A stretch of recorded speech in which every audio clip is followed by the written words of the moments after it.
اغلب السوريين تابعوا المؤتمر الصحفي للمدرب الجديد خوسيه هلانا. للامانه مدرب سي في جيد جدا كفئات عمريه، لا بالرجال هي اول تجربه له، نتمنى له التوفيق لمدرب خوسيه هلانا.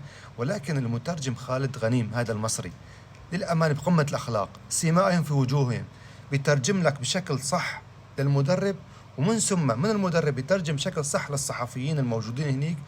المؤتمر كان هادئ جدا، في بعض الاسئله ما لها طعمه ابدا. ولكن أنا اليوم كمشجع للمنتخب السوري كسوري أنا، طيب أنت موفق فتح الله كمدير منتخب لساتك مخليه، ليش مخلي هذا الاسم موفق فتح الله؟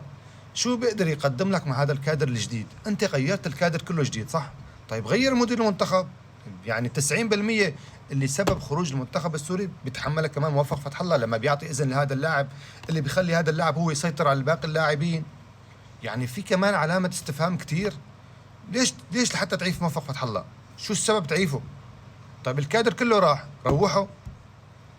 يعني بسأل هذا السؤال للجماهير السورية، بتمنى تقولوا بالتعليق شو هو اللي بيخلي موفق فتح الله يستمر بالمنتخب؟ شو هو انجازاته لهذا موفق فتح الله؟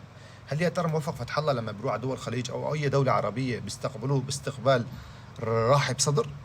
ولا انت اذا بتفكر معي هلا اذا مدير منتخب بيتغير مثلا مثل محمد عفش هو يصير مدرب المنتخب، يعني اغلب الدول العربيه بيعرفوا مين هو محمد عفش.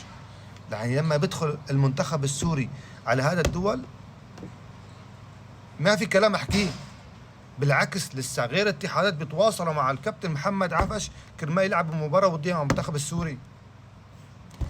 على كل حال بالتوفيق لمدربنا الجديد خوسيه هلانا، وان شاء الله هذا المدرب ما يقبل ولا لاحد واسطه، يعتمد على اللاعب الافضل. مين هو الافضل؟ عمر السومه عم بيقدم مباريات جميله وعم بيسجل،